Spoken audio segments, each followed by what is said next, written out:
do quanto que é importante você se medicar da forma correta, com orientação médica, se alimentar sempre muito bem. Se você sabe que o pimentão é um alimento que tem, isso foi provado agora, um número muito grande de toxinas, de agrotóxicos, então faça o seguinte, compre alimentos orgânicos. Sim. Ah, é mais caro. Tua saúde vale quanto? E quanto mais a gente buscar o orgânico, mais a gente vai estimular o plantio de orgânicos e mais saúde a gente vai ter. O preço vai cair. Vai cair, né? A lei da oferta e procura, Claro. né, doutora?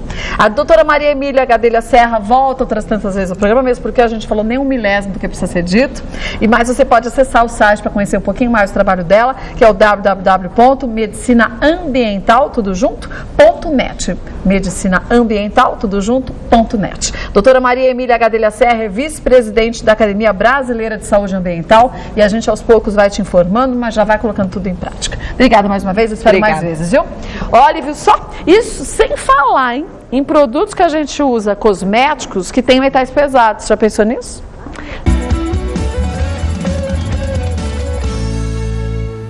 Olha, hoje vamos falar o quanto que muitas vezes a saúde da gente é alterada a partir de influências ambientais. A poluição é uma delas? É, mas não só isso, pode acabar literalmente com a saúde da gente. Para a gente falar o quanto que essa saúde consciente é importante, a gente recebe a doutora Maria Emília Serra, que é vice-presidente do Instituto de Saúde Ambiental. Seja muito bem-vinda, viu? Obrigada, Cátia. E a gente fala em envelhecimento, e acho que a palavra envelhecimento, já as pessoas imaginam, depois dos 60. A gente nasce e só envelhece.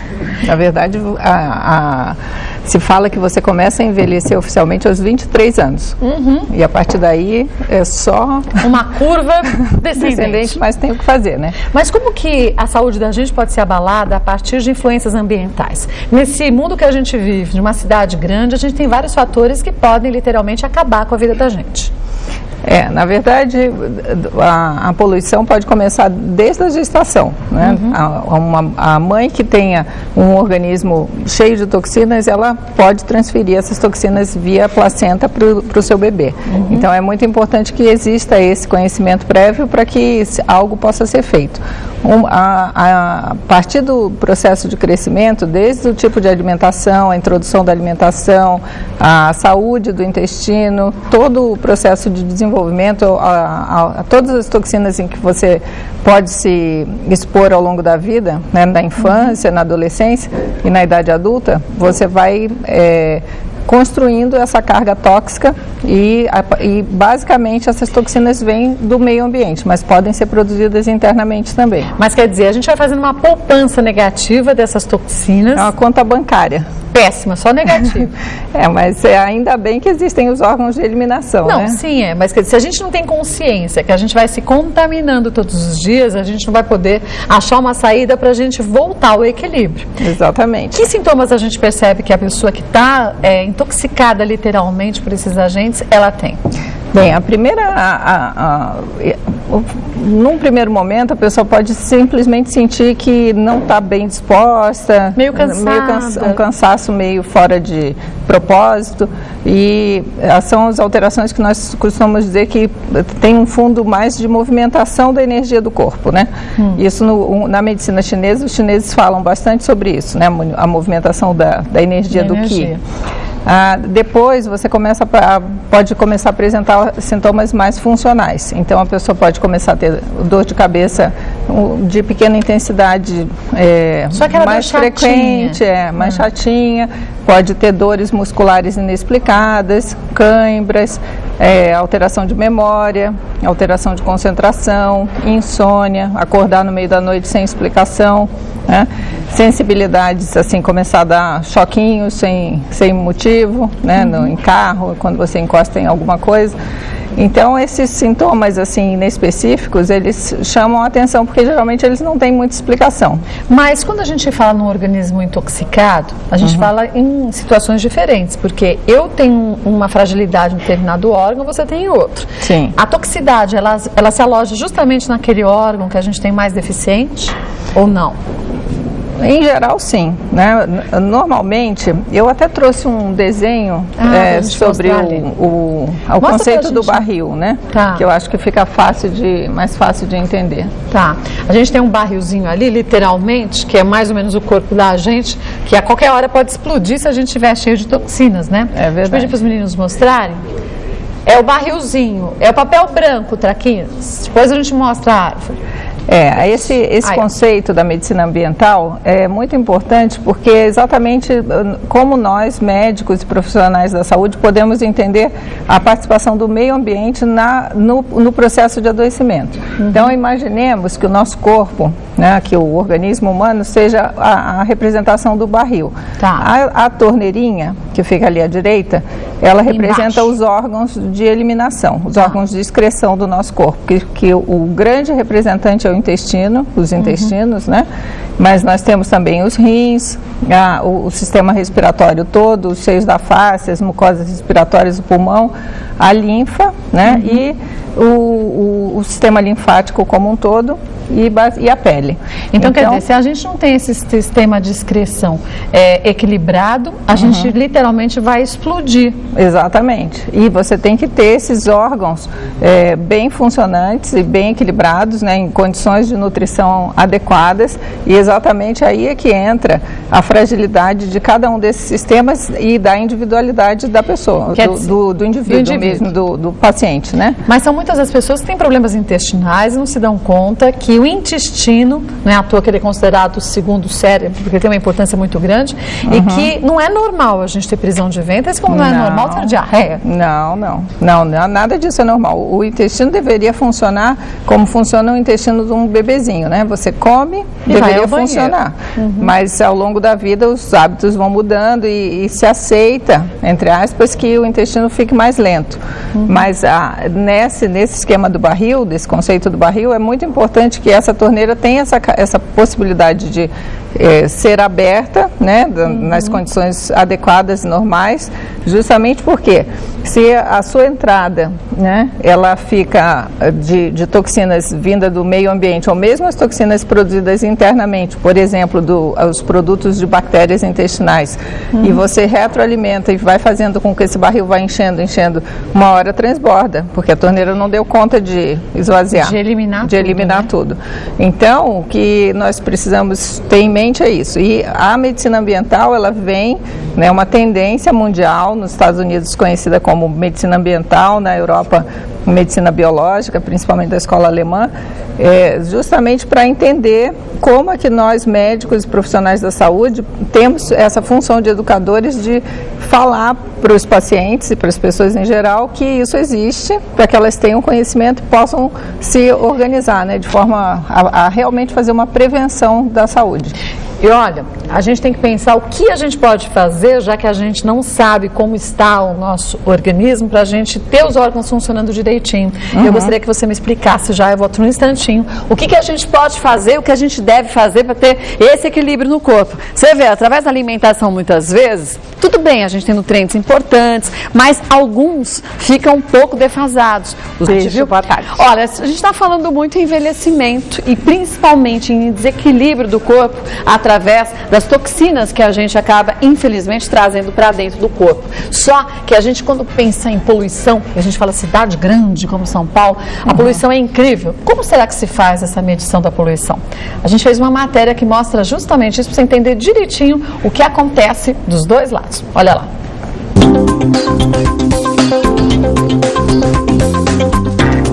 Você sabe como é feita a medição da qualidade do ar que respiramos? Para entender esse processo, nós viemos até a Companhia Ambiental do Estado de São Paulo, a CETESB. Lúcia, muitos se perguntam, o ar está bom, o ar está ruim? Como é feita a medição? Bom, as medições são feitas através de analisadores, né, que ficam dispostos numa cabine como essa. E aqui nós podemos ver os sensores do lado externo, então nós medimos, além dos poluentes, velocidade de vento, temperatura, umidade, pressão, que são também informações importantes para saber como está a qualidade do ar.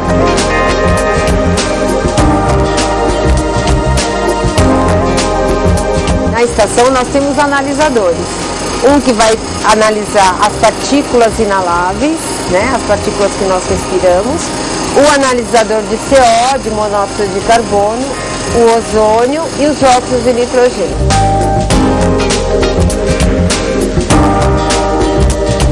Na época de seca, não chove, estiagem, então o material particulado, que são as partículas inaláveis, elas permanecem mais tempo na atmosfera e nós acabamos respirando, inalando essas partículas.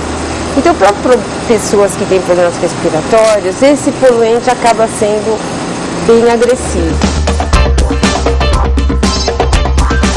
Dentro desse instrumento, nós temos uma fita semelhante a essa, que uma vez por dia ela coleta a amostra das partículas inaláveis, né?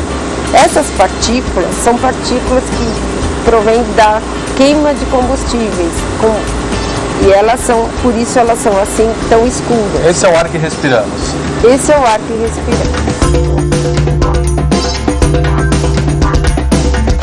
Cada uma das estações de verificação do ar manda as informações para este local que é a central de gerenciamento. Como que essas informações são avaliadas?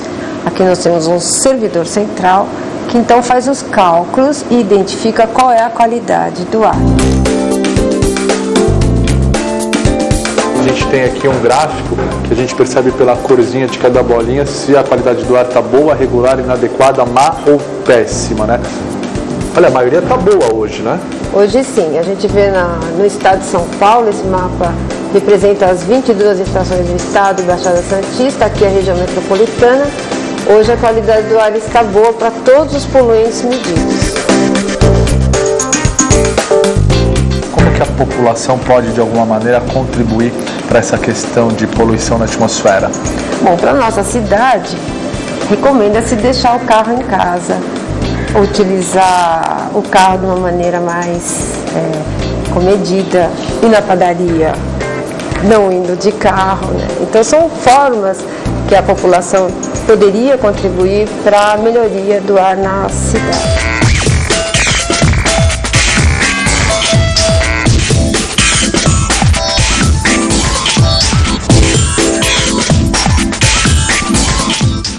Só lembrando que quando eles fizeram essa reportagem pra gente, há uns dias atrás, a gente tinha qualidade do ar ótima. Só que hoje a qualidade está péssima, está quase no vermelho, então a situação já é bem outra. E como que a gente percebe a influência da poluição na saúde da gente, Maria Emília? Eu até te perguntei como equilibrar isso, já que a gente não pode mudar da cidade de São Paulo, o que fazer? Na questão do ar especificamente, existem alguns componentes, né? Tem o monóxido de carbono, o ozônio, que é o poluente facilmente aferido, e esse material particulado fino, que entra até as vias aéreas inferiores e realmente é prejudicial, podendo ser causa de asma, bronquite crônica, né? Doença pulmonar obstrutiva crônica, mas pode dar sintomas tipo lacrimejamento, secura da garganta, coisas mais simples. A internação, o ritmo de internação dos hospitais públicos em São Paulo aumenta em 25% quando a qualidade do ar está ruim. 25%? É. Você me disse quantas pessoas vêm a óbito por ano? 4 mil. 4 mil pessoas em São Paulo vêm a óbito por consequências da poluição. O grande fator, né, que se tem se responsabilizado além do trânsito é o aumento da frota de veículos. Então, eu li uma estatística recentemente dizendo que em 2001 nós tínhamos 283 mil veículos em circulação. 283 mil em 2001. E em 10 anos, em 2011, esse número passou para 7 milhões e 180 mil. Gente, 7 milhões, de 280 mil para 7 milhões é um absurdo de diferença. Sim, tem toda uma tecnologia, a inspeção veicular, a melhoria da qualidade dos motores, etc. Mas na prática, realmente, quem vive numa cidade grande paga o preço, né? E como que o Instituto de Saúde Ambiental percebeu que a gente pode minimizar e até neutralizar esses efeitos da poluição através de atitudes benéficas? Não só da poluição, né? Existem várias formas técnicas, né, médicas e hábitos, mudança de hábitos que podem ajudar a fazer o controle daquele barril, né? Evitar que o barril transborde na forma de sintomas e doenças. Então, a primeira coisa é beber água, né? Muita água. Muita água. Aqui... Onde a gente vai tem que ter água do lado. Tem que ter água. No mínimo, 1 litro por dia, 1,5 litro, né? Tá. No mínimo. Porque realmente o nosso corpo, um corpo do adulto, tem 60% de água. Então, o do a gente precisa bebê, fazer essa troca, né? Claro, senão você fica com o meio que circunda as células muito ressecado, literalmente desidratado, e todas as reações químicas e uma série de processos fisiológicos normais que precisam acontecer no corpo, eles ficam prejudicados. Tá. Então, beber água de boa qualidade, de preferência alcalina. Alcalina significa pH acima de 8. Tá. Né? A segunda coisa é de preferência consumir alimentos orgânicos. É claro que é difícil, o acesso ainda é dificultado, o preço ainda não colabora muito, mas a tendência mundial é que esses alimentos fiquem mais e mais disponíveis. Né? Outros procedimentos são, por exemplo, inalação de oxigênio, né? Existe uma terapia chamada terapia de Von-Ardenne, que é específica, depois posso comentar um pouco sobre ela, sauna, né? Os cuidados com a flora intestinal, né? E manter um intestino saudável. Então, fazendo isso, você já tem um mínimo de garantia de que seus sistemas de excreção funcionam melhor, de uma forma mais eficiente, e você tem condição de manter aquele equilíbrio do barril de uma forma mais adequada. Tem muita gente que se preocupa em consumir bastante fibras por dia, mas se você não tem um líquido, você não consegue ter esse trato importante. A peristalse, né? A movimentação das alças intestinais, garantindo que o material vai ser eliminado realmente. E quanto menos a gente vai ao banheiro, mais excrementos ficam depositados nas dobrinhas do intestino, né? Sim, com certeza. E aí a gente acaba tendo uma toxicidade ainda maior, até pela não eliminação total das fezes, né? Você sabe que na década de 50 era muito comum aqui no Brasil a prática dos enemas, né? Do clister, de lavagem de intestino, que hoje ficou praticamente abandonada. Na Europa, os hospitais estão retomando essa prática. Então, uma criança chega lá com uma infecção respiratória e febre alta, em muitos hospitais, por exemplo, da Alemanha, o procedimento é fazer uma lavagem de intestino. Por quê? Porque você baixa a carga tóxica e dá condições do sistema imunológico reagir. É como se você tirasse o agressor e deixasse o corpo funcionar melhor para combater aquilo. Kátia, tem um processo interessante. O nosso corpo, ele adoece com um conhecimento da homotoxicologia. Nós podemos usar também medicamentos anti-homotóxicos, são chamados, né?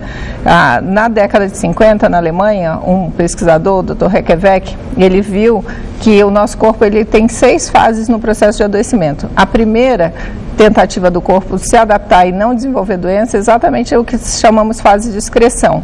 Na fase de excreção, por exemplo, quando você entra em contato com um vírus qualquer, a resposta do seu nariz é fazer uma coriza, se for um vírus com atração pelo nariz.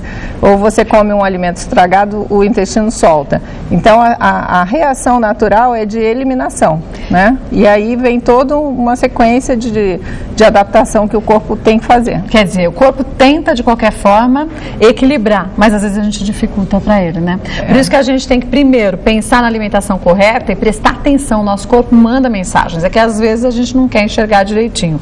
E aí a ajuda de um médico é excepcional para você até entender, no seu caso, o que pode ser feito. Vou passar para vocês o e-mail da doutora Maria Emília Serra para você saber direitinho. Qualquer dúvida que você tenha, você pode mandar. contato@isambrasil.com.br. Mande seu e-mail e ela retorna. Isam com M. Isam com M, isso mesmo.